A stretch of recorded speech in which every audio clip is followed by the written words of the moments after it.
Good evening, everybody. Thanks for joining tonight. We're going to give it a few minutes while everybody gets on the line.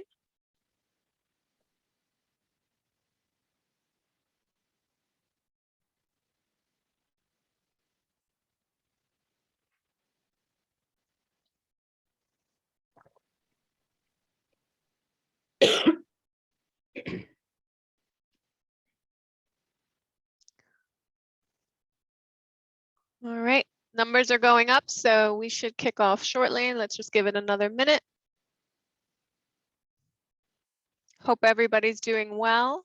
I'm told proper etiquette is that you can only wish Happy New Year to everybody up until 1:31. So I'm going to take full advantage of it being the last day of January and wish everybody a Happy New Year. I hope everyone's year is off to a good start. And also happy Lunar New Year. That's a little bit closer to today. So hope everyone is doing well. Our numbers are getting up there. We'll just give it another minute or so. We had a ton of people register for this event. Actually, we had over 300 people register, which is our highest number of registrations in our SheLeadsTech events to date. So thank you guys all for supporting this initiative and this series. We're really looking forward to continuing this series throughout the rest of the year. And as you can see up on the screen, we do have the agenda for this evening. So we will walk through this quickly, and then I will hand it over to Christine, who is my co-chair on the Emerging Professionals and SheLeadsTech Committee. All right, let's get started.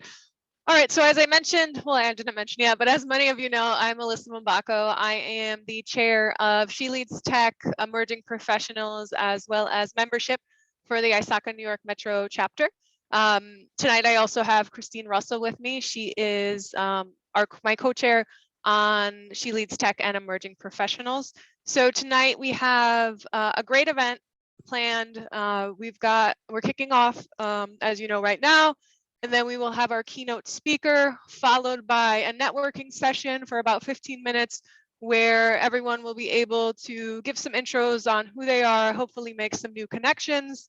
And then we will do a 10-minute wrap up as well as a raffle. We've got a few great prizes thanks to our sponsor, Fortinet.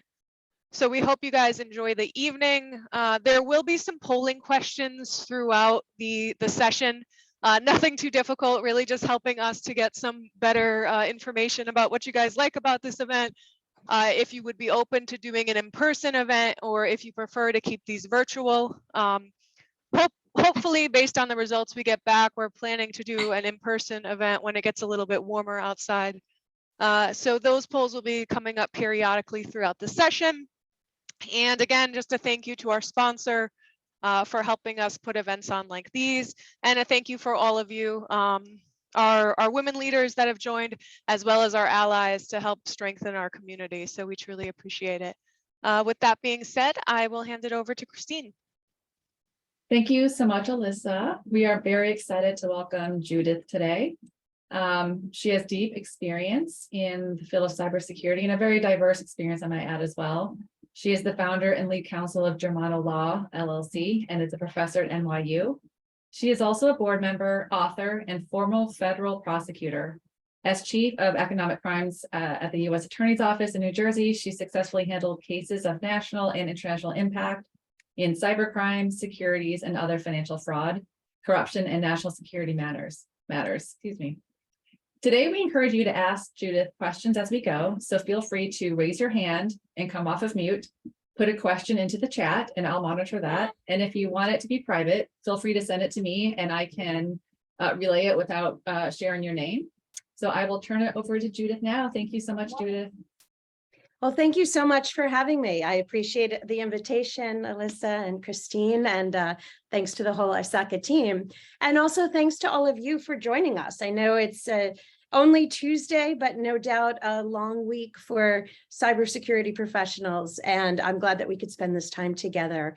We have about an hour And this is really your time. So I have different topics that I'm prepared and planning to speak with you about, but I welcome and indeed encourage questions from you because there, as you all know, talking about cybersecurity in 1 hour is there are many different tangents and areas and cases we could discuss and explore. So I want to make sure that I'm hitting the ones that you most want to talk about. And I come to this as Christine graciously gave some of my background. I have hands in the private sector, previously in the public sector, in academia. So looking at cybersecurity from many different angles. And I can tell you now, having done this for a number of years, it's still hard. You know, I used to be, or I like to think I still am, optimistic, but it is a constant battle. And there are so many ways that we can get caught not doing enough. In fact, because there's never enough cybersecurity efforts and investments and all of those things. So it's more important that we do what we can to be properly poised to respond effectively and in the most ethically and responsible way when there are attacks. And so as you all know, that means planning ahead, having a good team in place, making sure that you have experts that you trust and can call on for advice and guidance.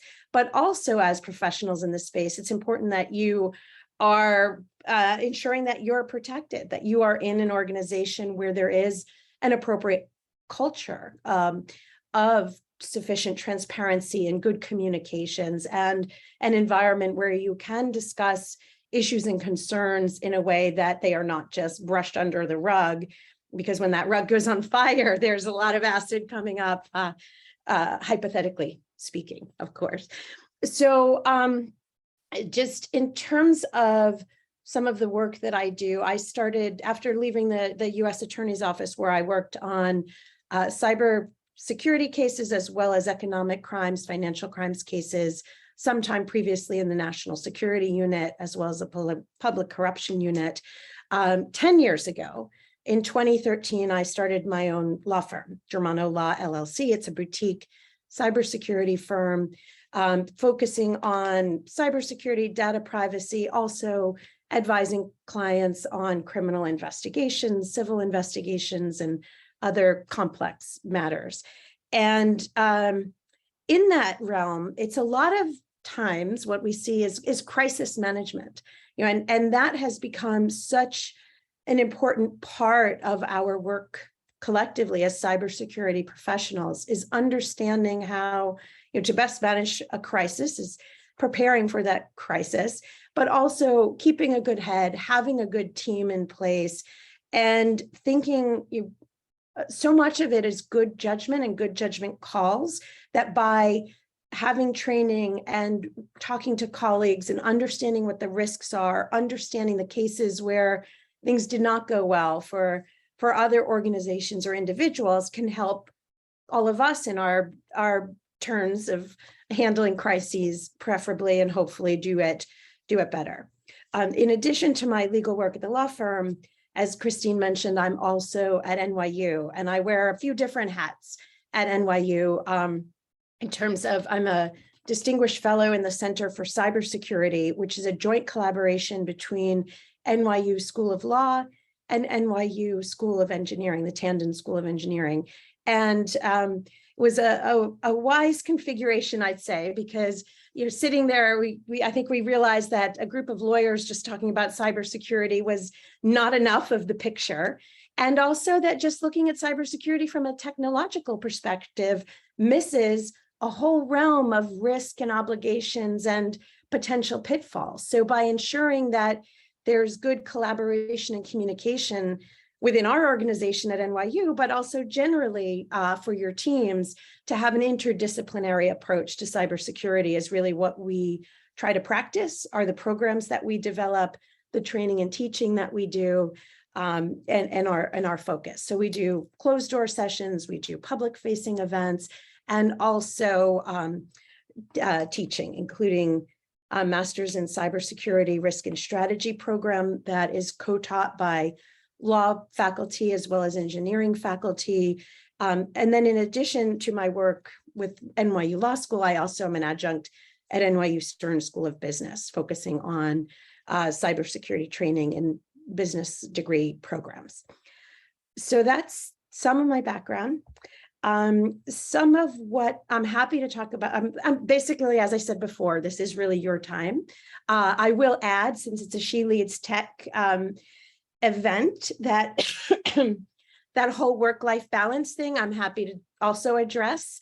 Like cybersecurity, that is hard and challenging, I think, for men and women. I'm a mom of 2 fabulous kids. I have a 19-year-old who's a freshman in college, a 17-year-old who's a junior in high school. And it's been a busy balancing career and really fabulous all along. I'm happy for it. But there is that feeling of, oh my gosh, I'm never good enough in any of the 5,973 things that I was doing in the past hour. So that we just all have to get over that and not let that feeling hold us back and do the most that we can.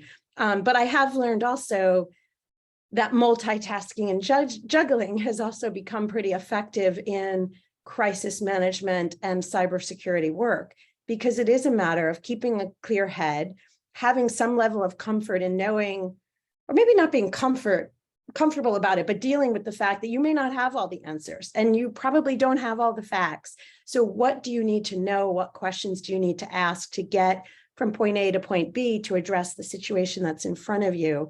And I think that's also part of the day-to-day juggling for a successful career in cybersecurity. And coming to terms with that reality has also helped me in the day-to-day as a working mom for all these years. And until recently also doing triathlon, which apparently the whole multitasking, never feeling good enough at one sport, so why not do 3, has been part of my spare time to find some balance in life. So I'm happy to talk about any of those things in the time we have.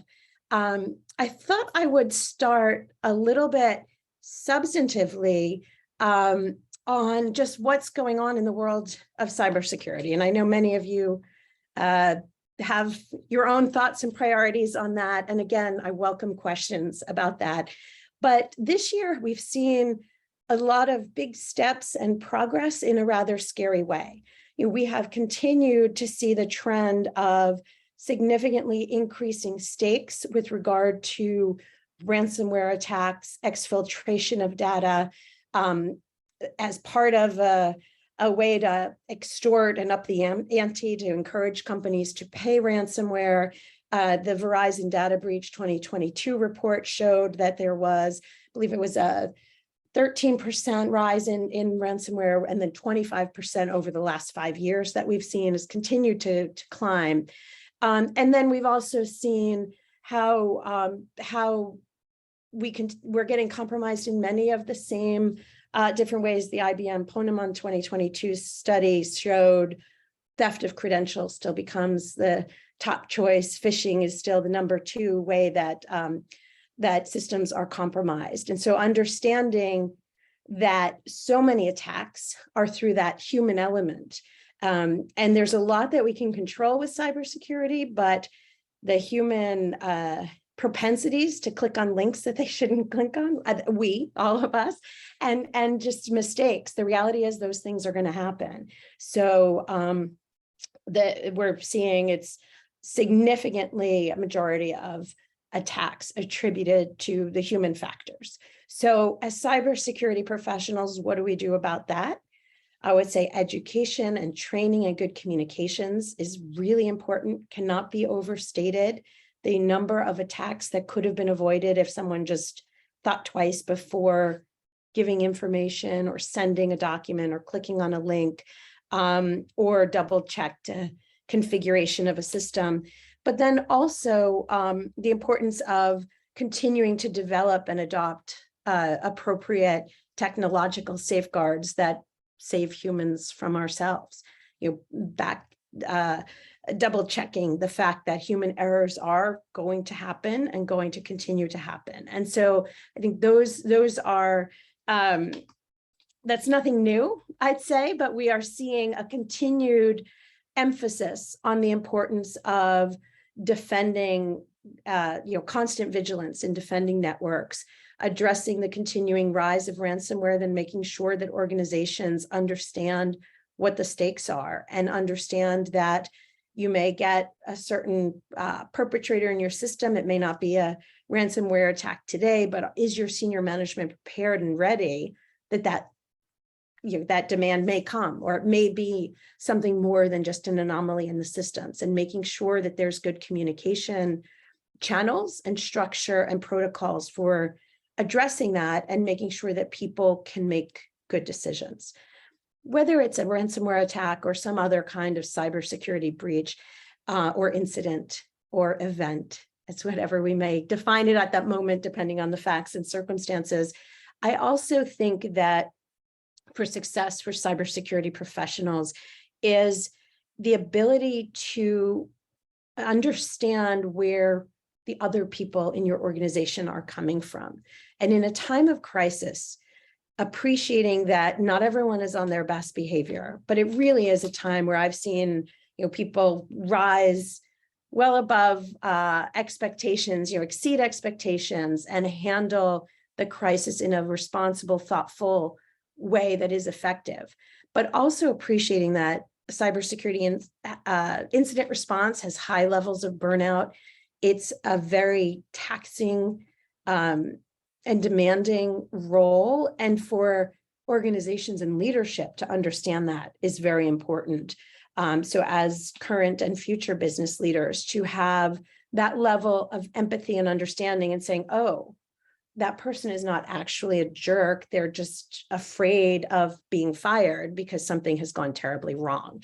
And getting past that, the emotions and the fear and the exhaustion sometimes, of all of those things that are going on in a cybersecurity incident, so that you really can focus on not pointing fingers and putting blame on somebody so that it's not on the other person in the moment of crisis, but really saying, look, we need to understand what happened. We need to get through this.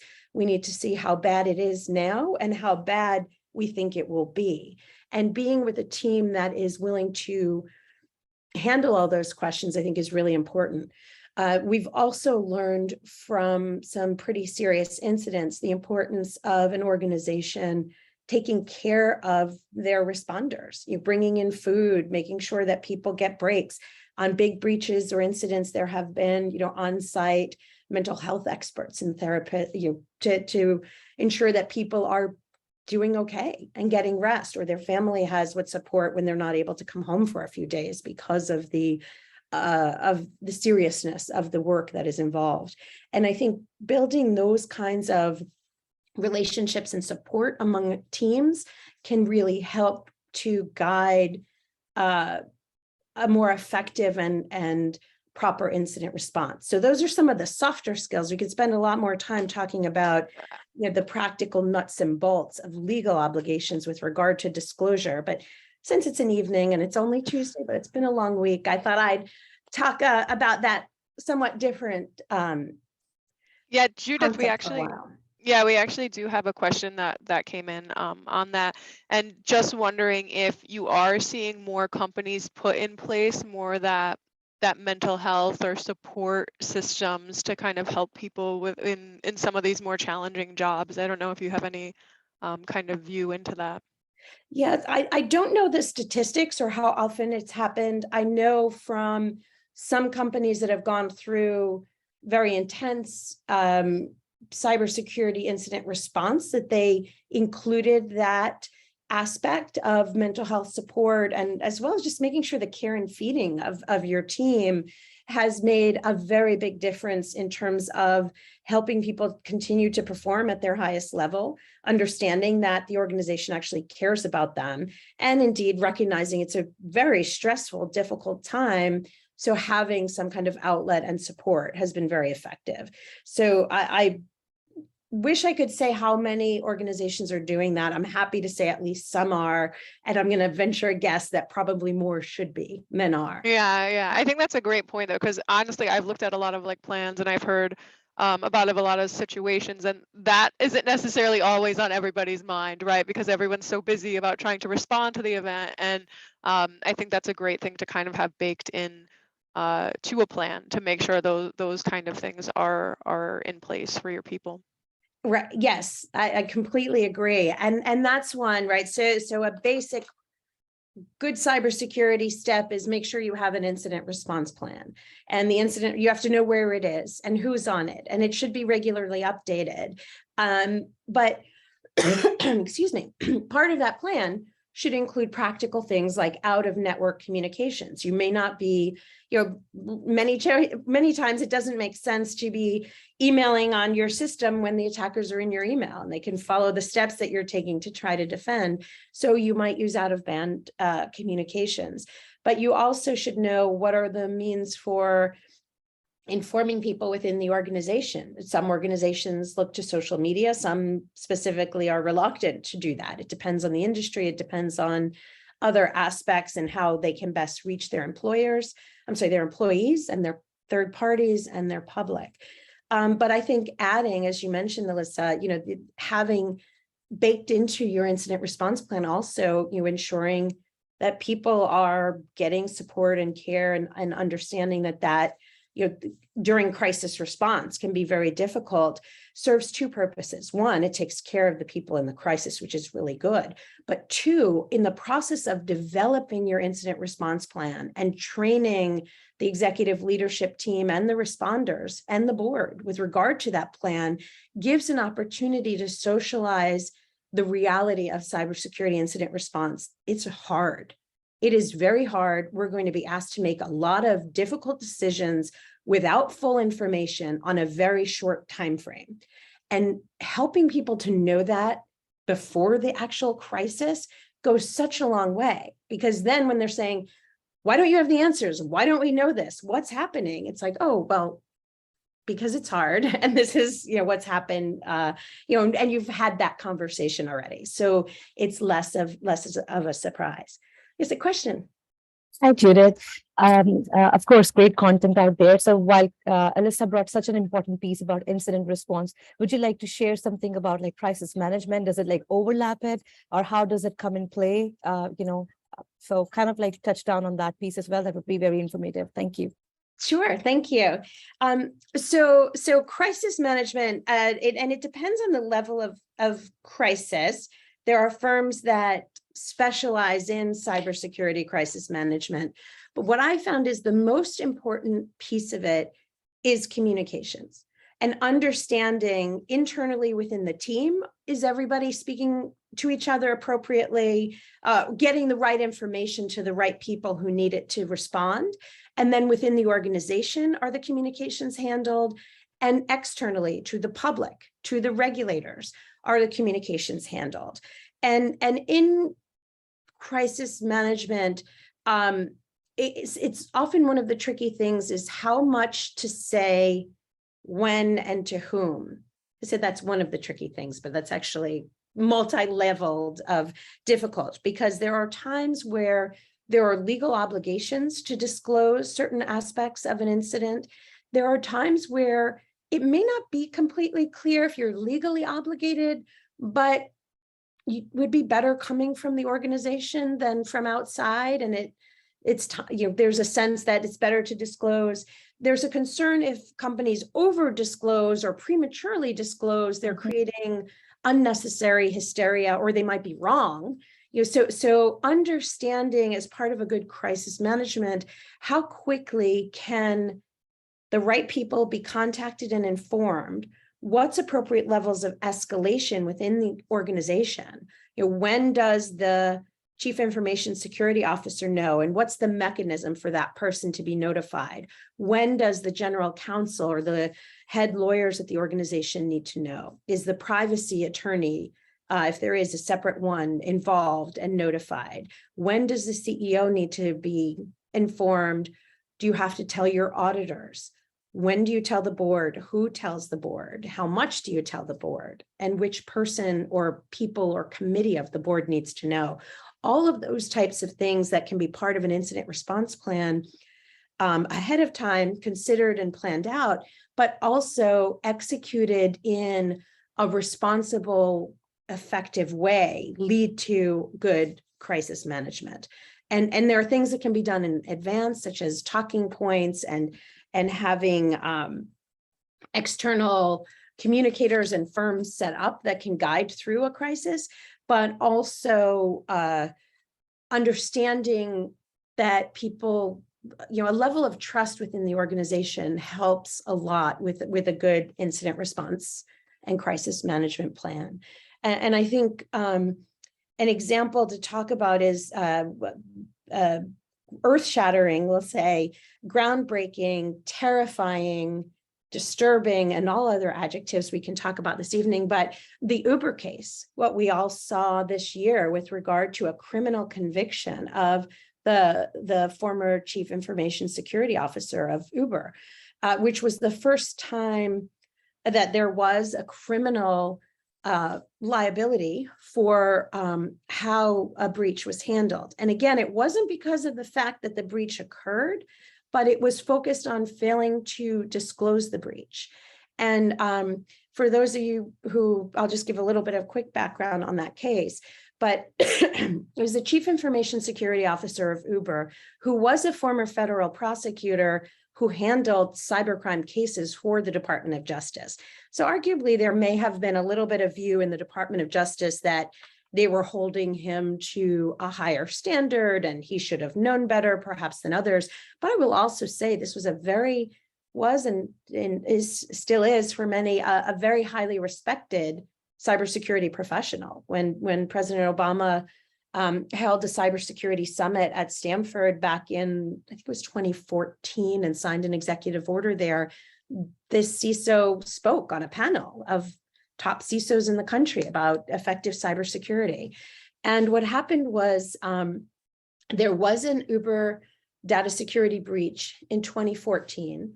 The CISO was called to the Federal Trade Commission, who was who was investigating that incident, gave testimony, submitted a letter that the case against Uber could be closed, that it had good cybersecurity. And then within, I think it was about 10 days, learned of telling that to the FTC, learned that there was yet another very large, very significant cybersecurity incident compromising millions of people's personal information of passengers and drivers with Uber. And the case turned around the CISO's failure to disclose that to the Federal Trade Commission. And what he did instead was wound up paying the two hackers who stole this data $50,000 each, so $100,000 comparable in digital currency payments, and had them sign a non-disclosure agreement and had them agree that they were destroying the data that they had exfiltrated and the personal information, and then characterizing it under Uber's bug bounty program.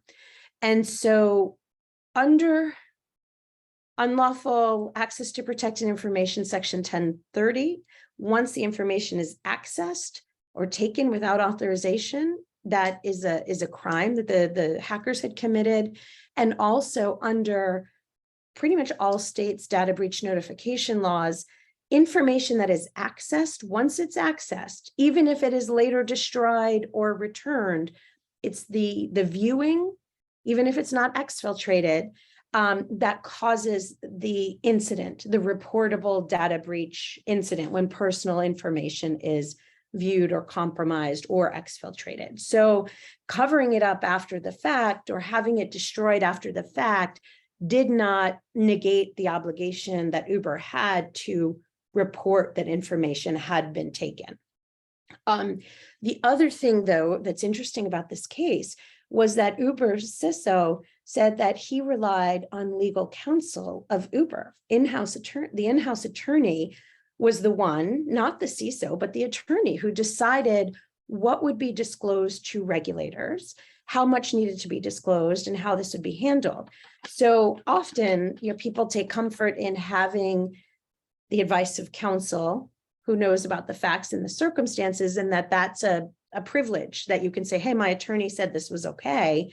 But in this case, that was a surprising point that the prosecution still went forward.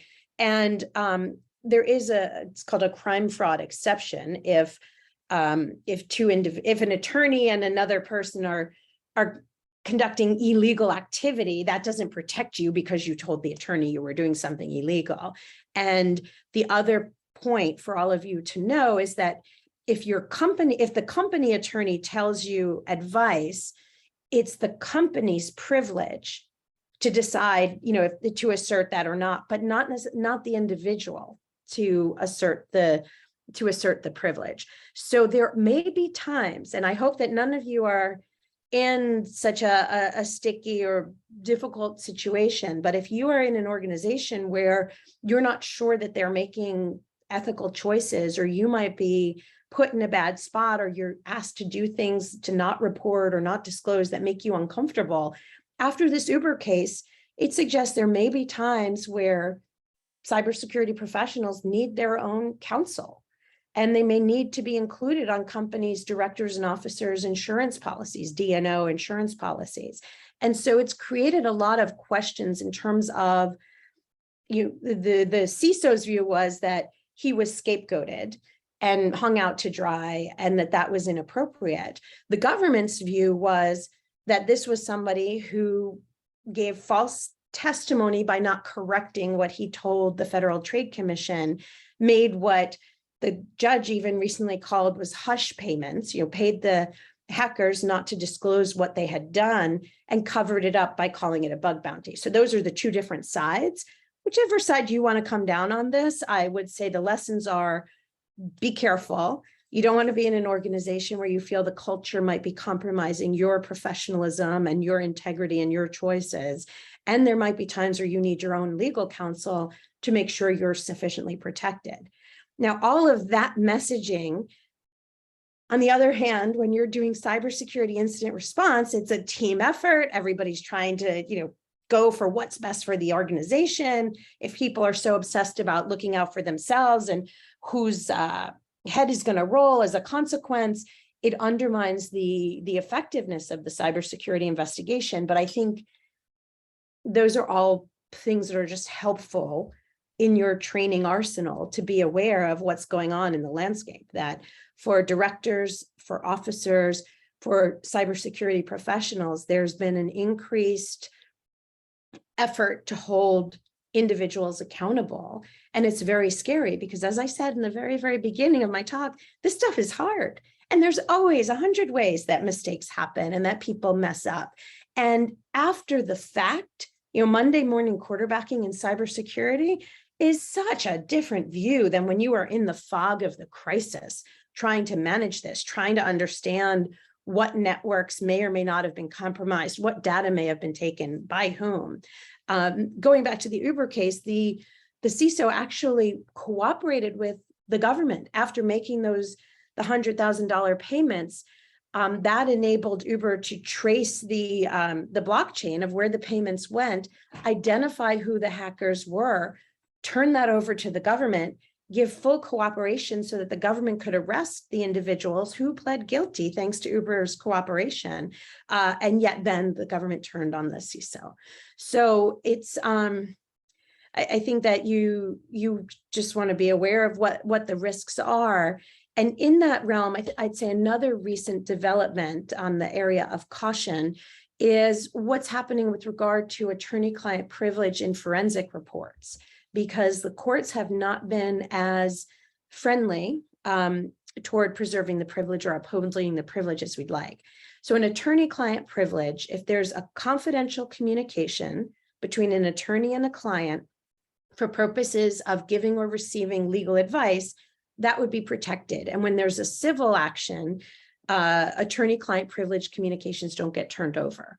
But what we saw in a few cases, but I'll focus on the Capital One case, the Capital One hack, which was the Paige Thompson, the AWS contractor, who was able to get access to reams and reams of personal protected information of Capital One customers, boasted about it on GitHub, was arrested before she ever sold it, and later went to trial, the government was convicted. The government asked for 7 years in jail. It was just this fall, and the court ultimately gave her probation and time served. But in addition to that criminal case against the hacker or the contractor who accessed the information, there was the Office of the Comptroller of the Currency, the OCC, fined Capital One $80 million. And there was also a huge civil litigation. And that's what I want to focus on, is that civil litigation, a class action of the people who said that they were harmed because their personal data was compromised. And Capital One wound up paying, I believe it was $190 million. Is the settlement 180 or 190 million is the settlement. But in that litigation, the court ordered that the forensic firm's report that was done about what happened would be turned over to plaintiffs. And the attorneys for Capital One fought that very hard and said, the company hired outside counsel to advise it in its incident response. The outside counsel hired the forensic firm to look at what happened to help guide us for purposes of litigation. That should be attorney-client privileged. And the court rejected that by saying, well, that same forensic firm had previously worked with Capital One. That report that they wrote was shared with a number of people, and I believe also with the government in that case. And so the judge let it go to the other side. And the fallout of that case is, again, a point of caution. Be careful of anything that you put in writing always, because it may come back in a civil litigation or otherwise. But when you're dealing with an incident response, the focus is on understanding what happened, mitigating the harm, cordoning off the damage, and helping to recover from the incident. But you also have to know that you need some, some level of documenting what happened, but at the same time, not putting more in the reports than you need, not putting things in writing like, oh gosh, we're a leaky bag of problems for, they never listened to me, they should have known and fixed this. Those are things that you're not going to want to see in litigation later. So you don't want to put your feelings and your commentary in the report, rather facts. It should be focused on facts, but also limiting who has access to these reports can be important so that they not later deemed required to be disclosed. And also what some companies have done as a result is hiring a separate forensic firm to come in and do the incident response. Now, doing that actually. So sorry, Judith, yeah. Can I just pause you for a Yes. question? Because this actually, I think, maybe hits on a lot of people here, because we do some people do audits and we're putting like, privileged and confidential on those, and we're not necessarily wanting that to come out in cases like this. So can you explain maybe a little bit? I think you were just probably getting into it, but basically what you're saying is, even if it says that, if you're sharing it with more people, like the judge may feel as though, hey, this should be able to be available to everyone in the case. Yes. And who's sharing it? And so the reports that are done, if you're hoping that it is privileged and confidential, it should be marked as such. If it's done at the direction of legal counsel, that's helpful. If the legal counsel are actually the ones writing it based on information that is obtained by the experts who are actually looking at the stuff and doing the forensic analysis, that helps to better protect it. But then also, who is it shared with? Because the argument would be, well, if you're giving it to the government and you're giving it to everybody, in this broad group within the organization, is it actually a confidential communication relevant to the legal advice? And those points really run counter to so much of what we talk about, though, for good cybersecurity, which is information sharing and documenting and making sure people understand what's going on, and transparency, and all of those things are really important. So this line of cases I find is troubling. And there is a balance I was saying that sometimes firms use a different consultant hired by lawyers just for purposes of an incident response to make the privilege stronger by distancing them. But that outside firm doesn't necessarily have the same history with the regular forensic responder. It might take them 5 times longer, or maybe they won't be as good as somebody who's already been in the systems and can navigate quickly. So when you're doing an incident response, you have to balance these things and just understand that reports might be protected, but just putting privileged and confidential is not enough. You do want to have the attorneys own the document and own who needs to see it and how it's shared, and limiting how it gets shared, is helpful. But I think it's really important, the underlying messages, these things that are in writing that are expected as confidential, the privilege may not be upheld, as we've seen in a few cases, unfortunately. Not just the Capital One case, but there have been a couple of others. And this is my colleague, Randy Milch at NYU, actually wrote a really great article about a year or so ago saying that we should have congressional action to better protect these reports, because we want to encourage information sharing. We want to encourage robust investigations and support, and this undercuts that. But we'll see what happens. But that's where we are right now. So I feel like I should have cheerier news, but between that and the risk of privileges and the Uber case and the horror of potential jail, I was just about to go on to the new SEC regulations, but that doesn't sound really cheery. Any other questions before that next jump? We do have a few in the chat. Oh, great. This one is a little bit of what you're talking about, but do you feel that laws and regulations are keeping up with all of the advancements in technology that then increase the cyber risk? Great question. No, not enough, but that doesn't mean we need more of them. So the problem is that there are significant attacks that continue to occur. There are significant errors and failure to do, even basic cybersecurity hygiene.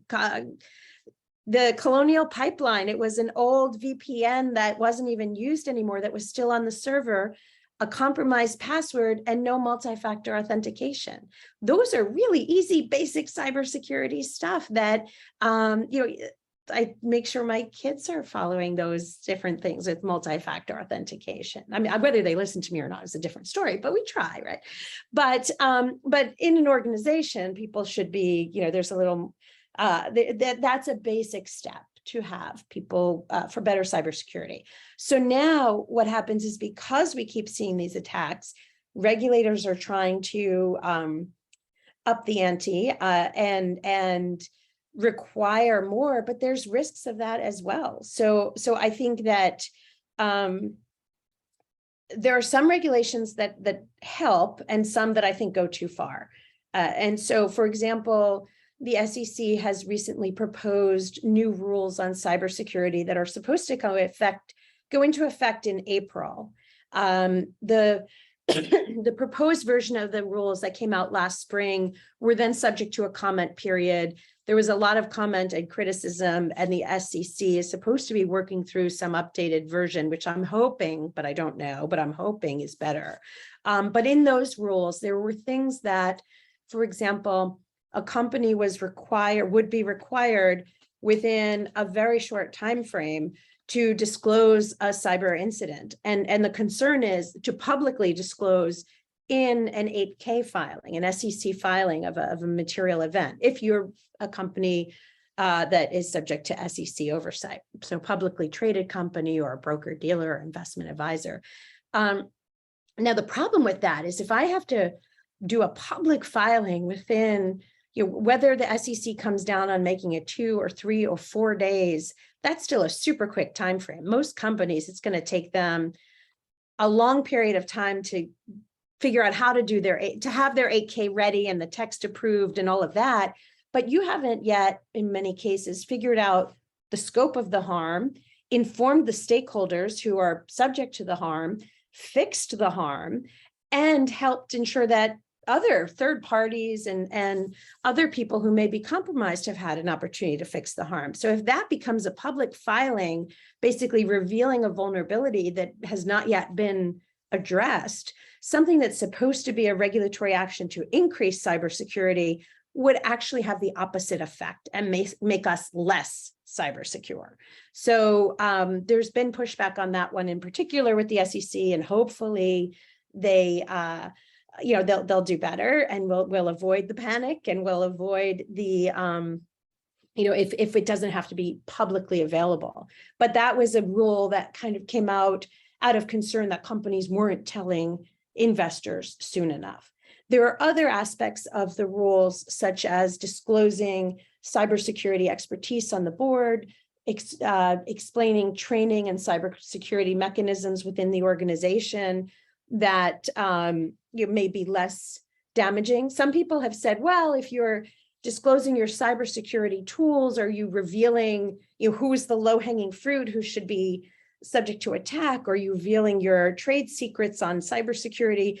But it seems like, at least now, and hopefully the ultimate outcome is that the type of disclosures are sufficiently general enough that it doesn't, it will just encourage people to come to a certain level that everyone should be at anyway, as opposed to revealing specific secrets or that type of thing. On other regulatory frameworks, there are a lot of different, depending on the industry sector, different rules and requirements. But one area that I think has been interesting and has done not a bad job in many ways is the New York Division of Financial Services. They 5 years ago enacted Part 15, Part 500 5 years ago, which was a first in nation cybersecurity regulation. And they, I actually published a piece in Forbes at the time, sharply criticizing them. So now I'm here to say it got better than when it was then, but saying it was completely, it was not realistic. It was, pen test all your systems. There was no priority, no risk-based approach in the first draft version. And thankfully, it wasn't just me saying those things. There were other professionals, filling in comment letters and other discourse on it. And I think that what the Division of Financial Services went back and fixed some of that to make it a much more risk-based approach, more flexibility in the rule, how it was ultimately enacted. And now that they are looking to refresh it, they did proposed rules, they're still keeping a more risk-based approach. And one of the interesting things that they did was they have scalability. So a small organization in the DFS has found shouldn't be held to the same level of cybersecurity risk and investment as a larger organization with a bigger risk profile. And so depending on your size, you may have to meet different benchmarks and obligations. And I think that that's actually an interesting way to approach it. So we're seeing some concerns with what the regulators are doing, as well as some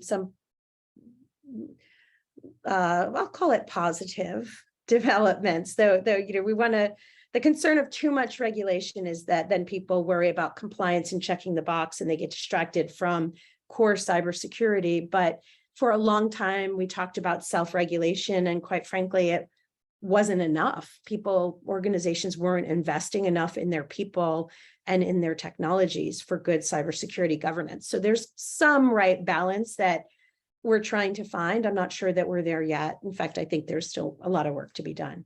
That was a long answer to that very good question, but are there other questions? We do have other questions that have come up. I think you made comments earlier about supporting cybersecurity professionals, which I love that angle. So the question is, what are some good strategies you've seen to help ensure teams who have to maintain security awareness or some sort of vigilance, even if it's not in the crisis mode? How do you support them so they don't feel overburdened, or maybe even worse, like just simply burned out? Yeah, that's great. I think that a constant so much of what we do, I said it before, is good communication, and really 360-degree communication. Speaking with the people that report to you, that you report to your peers and colleagues, all within the organization, and having a constant dialogue of what are we doing well, what can we do better, and recognizing that cybersecurity is a constant effort, and understanding. I think what's very effective is understanding where other people are coming from. So as a cybersecurity professional, seeing certain risks, and to the extent you're not feeling heard, it may be that people just aren't listening, or it may be that you need to change your communication approach. The business team may be thinking about budget constraints and how many people are going to be fired across the board because of some numbers that weren't met somewhere else, and they're not hearing the concerns in the way that you're expressing them. They're not understanding how it relates to them. So having conversations of understanding where people throughout all the different stakeholders on cybersecurity are being able to speak in budget terms, in business terms, in human capital terms, and in good risk management terms, I think helps a lot. And having those communications help build and support morale, because then you realize, our job, we work for this organization. What do we care most about? And having those priorities understood, which, number one, health and safety of people, or life and death of people. Number two, the CEO's credit card account. No, or what? Number two, was it finances? Is it data? Is it protections?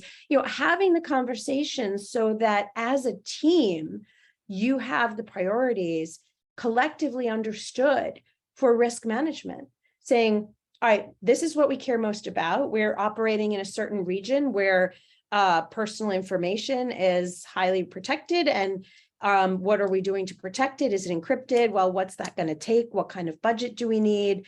Where does personal data fit on the scale?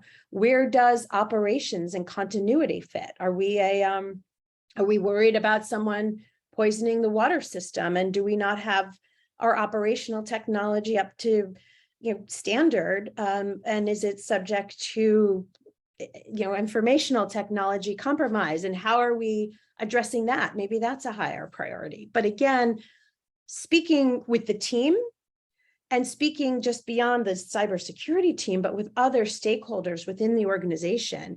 And that is one area where I think the regulatory actions that we've seen, the enforcement actions, and the proposed rules that seem to be coming soon, are at least helping ensure those dialogues are occurring at the board level of organizations, at the executive leadership team. And I think when people understand we're working toward a common goal and shared priorities, and then realistically, what assets do we have to manage that risk, and what's an appropriate give and take, because you're not going to be able to do all of the priorities all at once. And you're never going to feel like you're doing enough on cybersecurity. Back to my working mom issues. There's a million places where I could be at any given time, but making sure that you're present in the moment for what you're doing with regard to your role in your organization, and that it's consistent with what the team wants, what the organizational goals and motives are, from doing the right thing and being prepared, and making sure that the team is working in sync. I think all of those things and considerations help to improve good cybersecurity morale, help to prevent burnout, and help make us all more secure ultimately, and happier in the process. Yeah, absolutely. Now, shifting gears a little bit, we have a question about ChatGPT in the chat. So they would like to know, what is your take on related security implications or impacts to regulations through use of that tool from a work perspective? I assume is the larger question. Yes. So I'm gonna answer it a little bit back and a little bit more broadly. I think that it's a little bit of skirting the question, and I apologize in advance, but that's what I'm doing. So I think that there are a number of different technologies that have come up, that have been used and that are used in the workplace with varying degrees of risk and concern. And I think that it's important for organizations to have good policies about what employees can do and what they should avoid doing on work devices and with regard to work subject matter. And it's ultimately an organizational decision, but to also understand that there can be regulatory implications and repercussions, and not just regulatory, but civil litigation. So in a different situation, a lot of organizations use Slack, and people were using Slack as if that was not a written communication that by Slack's default was preserved forever.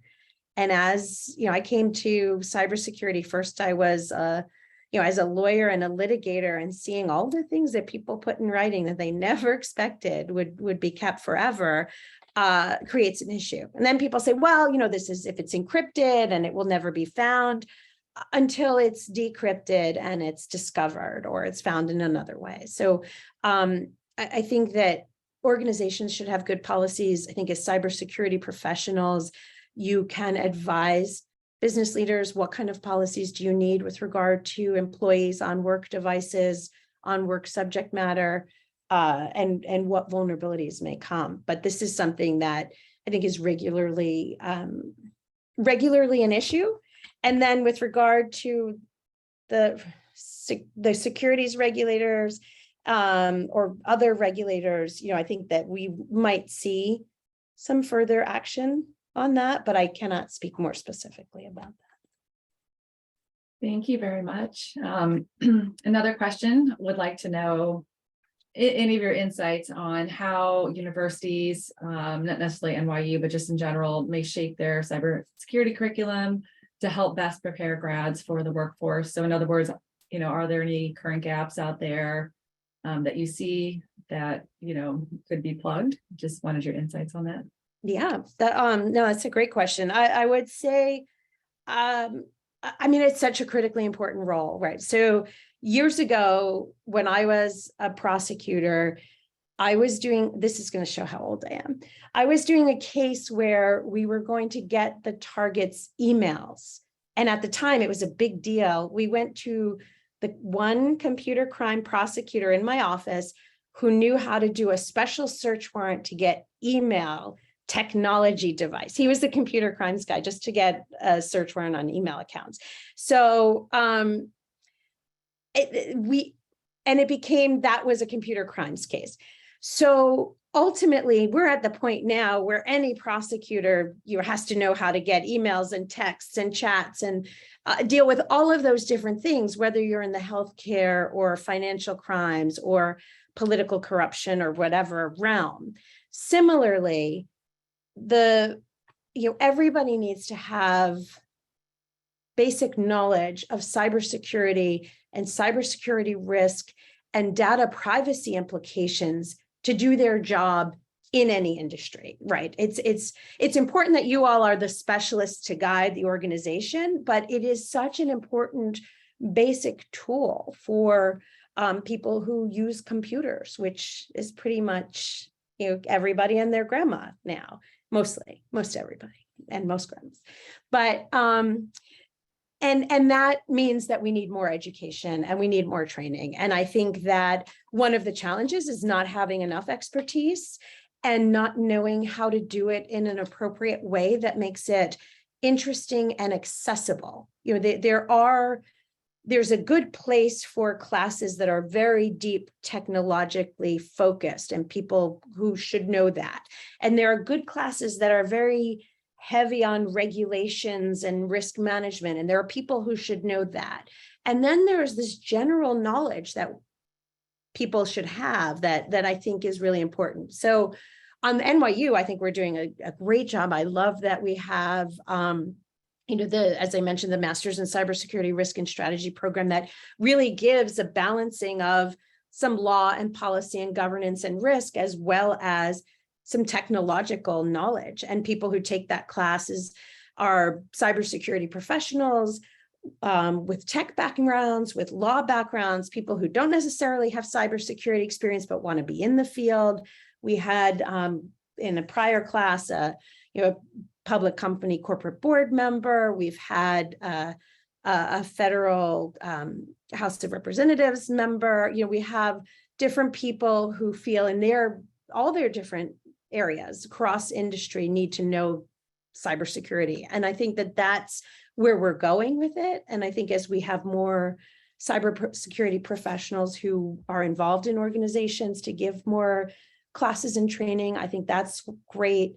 And I think organizations who also do, one of the things we do is bespoke training, where it's like specialized, focused within an organization. And I think that's also valuable for companies to invest in cybersecurity training. And then that goes now to the next piece, that we have such a skills gap. There's such a need and so many jobs and not enough people who have the talent and ability. And that's important for businesses, organizations, business leaders, mentors, to encourage the talent within their organization to get better rounded skills on whatever it is they need. Maybe they're technically astute, but need to know more about the business side, or maybe they're just a smart business person who could actually learn more on the technological side to be helping the cybersecurity team, and identifying and encouraging those people in a way that encourages greater diversity in our field and greater talent,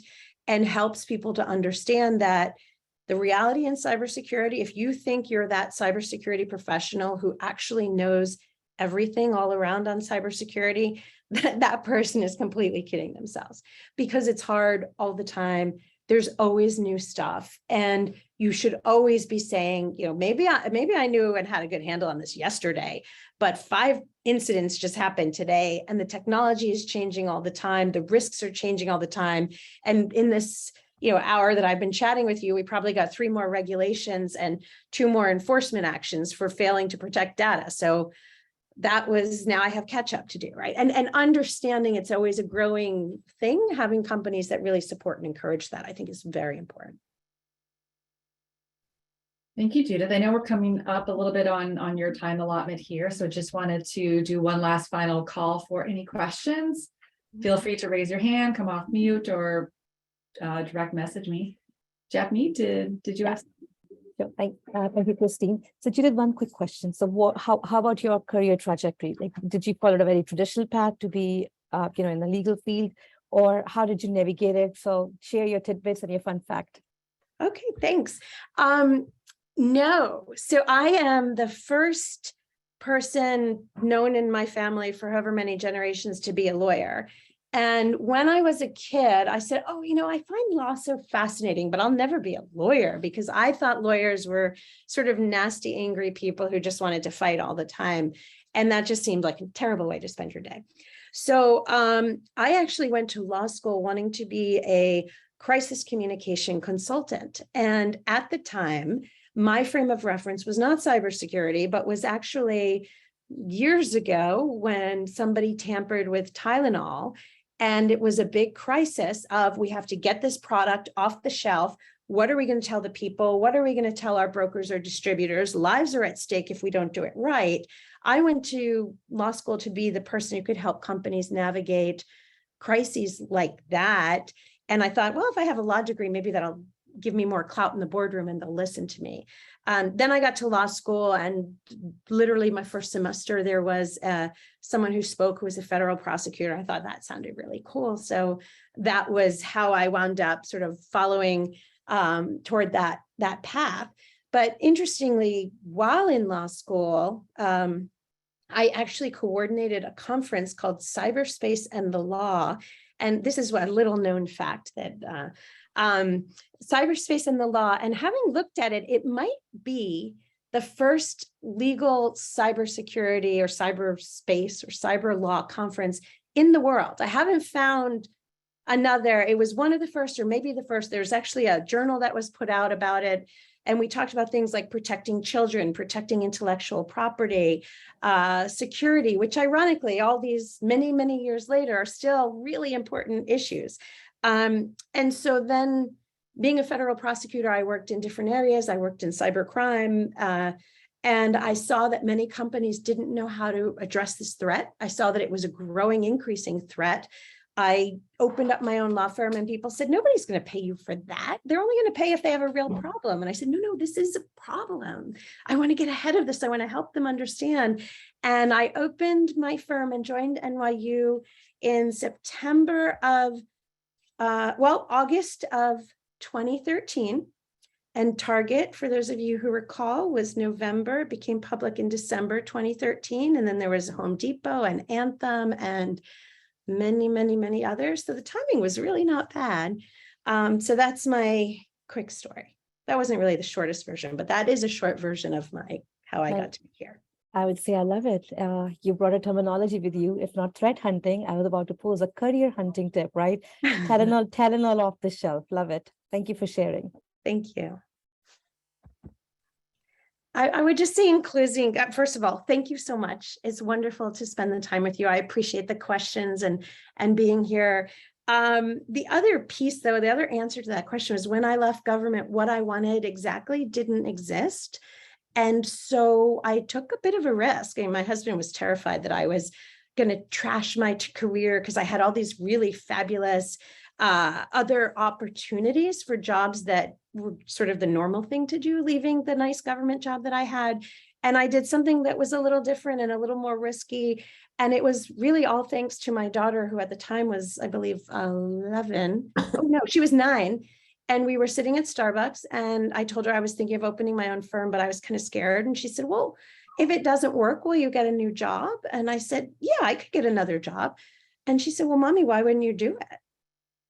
And I thought, and the answers were, well, because I'm afraid I might fail. I'm afraid of what people will think of me. I'm afraid I'm not doing like the fancy job that I don't actually want to do. So then they'll think I didn't get that. And none of those were reasons that I wanted to admit to my 9-year-old daughter.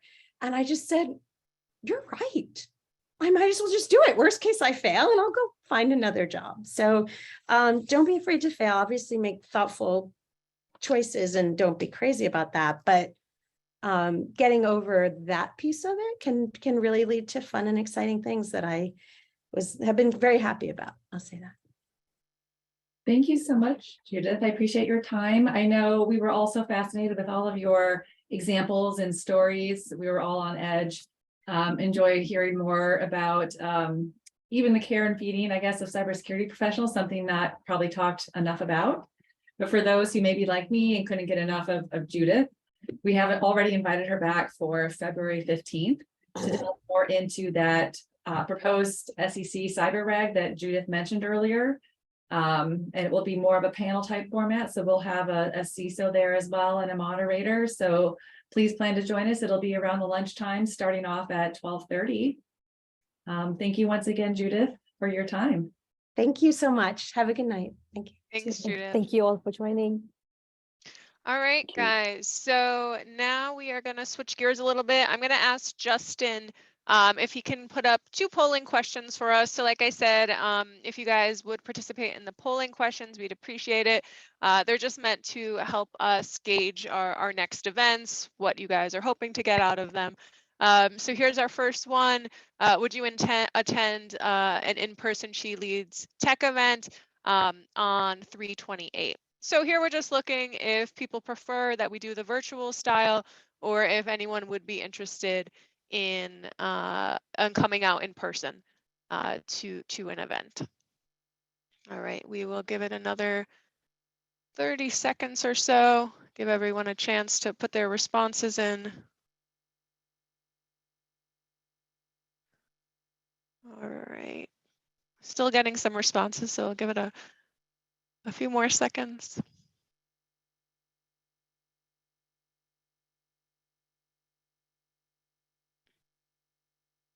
All right, we've almost got full participation, so Thanks. another second or so, and then we'll close this one out. Okay, I think we're good to close this one out. We'll move on to question number 2.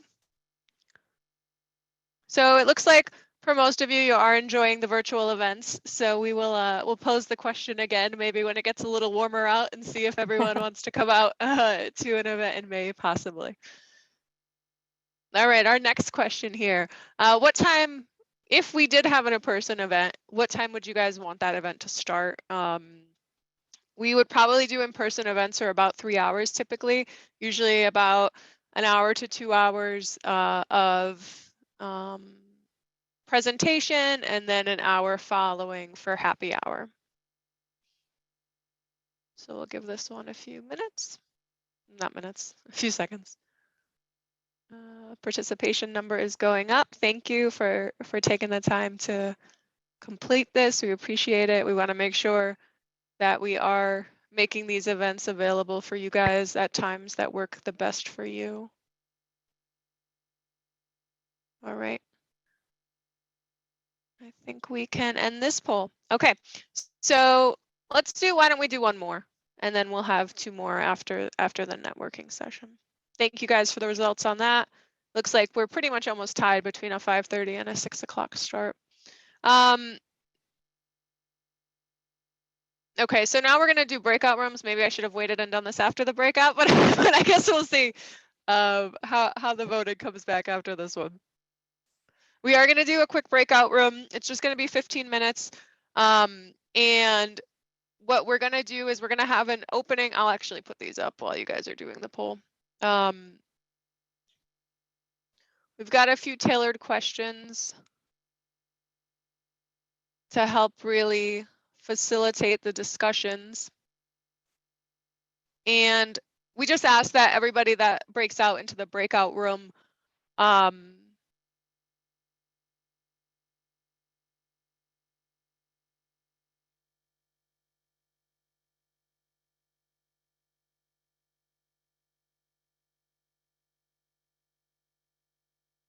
well, it looks like, yeah, we do have a pretty positive.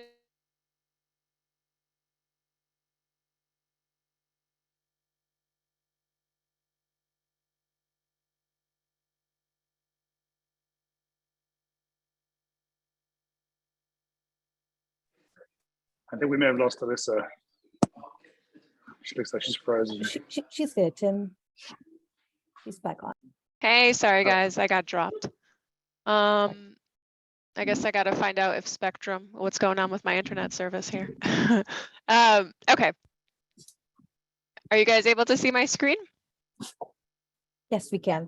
Okay, perfect. So here we've got our questions for the evening. We're gonna go out into break rooms. There'll be small break rooms, probably around 6 to 7 people. We do ask that you all do an intro of yourselves as well as where you're based. I know most of us are probably in the tri-state area, but we do promote this as a free and open event to all. So we might have some people joining from other areas as well. And then we've got a number of questions actually in white here that you can pick from. So we want people to feel comfortable, either if you want to talk a little bit about work-related things, such as, you know, what's something that you're really knowledgeable about, what's something that you want to learn more about, feel free to go with that one. What are your go-to sources for staying up to date on tech or cyber? Or how do you see the role of AI impacting your field? Is this already happening? Or if you want to stick to the event-related topics, Judith had a lot in her presentation, a lot of things that, hey, I was a little concerned about in hearing. So I'm sure that's also a great topic to talk through. Or if you want to go for something completely different, we've got, do you have a mentor? If so, how did you go about getting a mentor? That could help some people in the chat who maybe don't have one yet. Or if you want to talk about upcoming travel plans, that kind of thing. Just to get the conversations going, let's have each in the breakout room, first name, whoever starts with the letter closest in the alphabet to the top. So if I was in there, I potentially, being Alyssa, would go first. And if we could go around the circle in that order, that would be great. It'll probably be about 10 to 12 minutes in the breakout rooms. So please just be mindful of giving everybody else a chance to speak as well. So looking forward to it. We'll call you guys back out in about 12 minutes probably. Thanks everybody. Again, if you could turn on your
Hey, everyone. Hello. I think 12 minutes were very less. Oh, yeah, right? It went No, fast. It went fast. it's a real fun connecting and networking. And it's like everybody takes time to gel well, but the minute Mhm. they connect but Alyssa, I have to share at least the people that I had in my breakout room, everybody loved it. And they said, we want more of this. All right. I like to Yeah. hear it. I like to hear it. Yeah, we had a good time too. It's nice to talk to people, to speak a little bit about what Judith said too. I think there was a Right. lot of takeaways from this of, hey, do I need to get a lawyer? You know? Yeah. So glad everybody enjoyed. So I know we are coming to a close here. So I think we're gonna throw out our last two polling questions really quickly. And then we'll do a quick raffle. We're raffling off 3 prizes this evening. So what type of breakout room questions do you want? So this is kind of help us gauge these questions. I like it, Jasper. We will definitely try to have these longer breakout room sessions next time, and try to figure out how we can make that fit with within the schedule of these events. But if you guys want to connect more, we definitely want to make that happen. So let's give it a second while we get these responses in. Another 2 seconds to get the participation up here. Then we'll do one more question, and then we will have our raffle. So we are raffling off 3 items tonight, compliments of Fortinet. So appreciate them sponsoring our event. All right, we'll give it another 2 seconds, and then we'll close out this poll. And then, so we've got 2 $50 Amazon gift cards. Those will be our first raffles off. And then the grand prize, they were kind enough to provide us with a travel kit, and that's valued at $175. So if you are selected for that, just please make sure that you get us your email address, send that in there, and then we'll reach out to get your address to get that sent over to you. All right. So we're just gauging the length of the event. So the last one we had gotten, some people prefer 1 hour virtual events. Honestly, it's a bit hard to just do an hour when we do the breakout sessions. So we went with an hour and a half. So just trying to gauge if everyone likes that, or if they really would prefer we try to stick to an hour or go with longer. So we will give that another few seconds, and then we will get into this raffle. Thank you to those who are on camera. We love the smiling faces. Yes, it was nice to actually connect with some people and see their faces. So great Yeah. point, Jepney. Okay, so I think we'll close out this poll. Appreciate it. I think everybody, for the most point, did like the hour and a half session tonight. So we might stick to those. Okay. So I know a question came through on CPEs. Those will be emailed out to everyone, I believe, within a few weeks of the event. All right, so I'm going to share my screen and we will get this raffle started. Are you guys able to see this? Yep, Lisa. Perfect. All right. Yep. Perfect. So this first one will be, Japney, if you wouldn't mind just capturing the winners too for me. That would be awesome. Thank you. This first one, we're gonna do the spin, and this will be for a $50 Amazon gift card.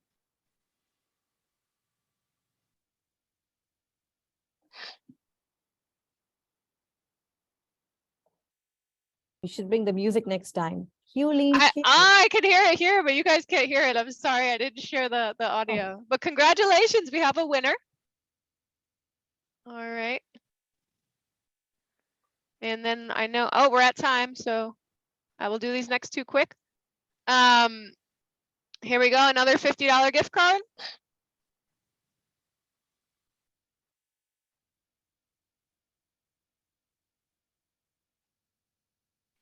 All right, we have a winner, Shirley.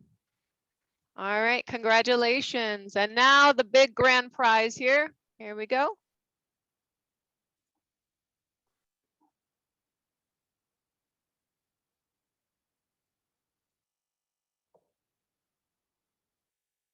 All right, our grand prize winner is Sarah. Congratulations. We hope you all really enjoyed the event tonight. And thank you all for sticking on. Thanks for doing the polls. And we will reach out shortly with our next event. Thank you, everybody. Thank you, Alyssa. Thank you. Thank Thank you. you. Thank Have you, a Sarah. great Everybody. evening. To the Thank winners. you. Thank you. Thanks. Bye-bye. Thank All you. right, Bye-bye. bye. Thank you, Alyssa. Bye.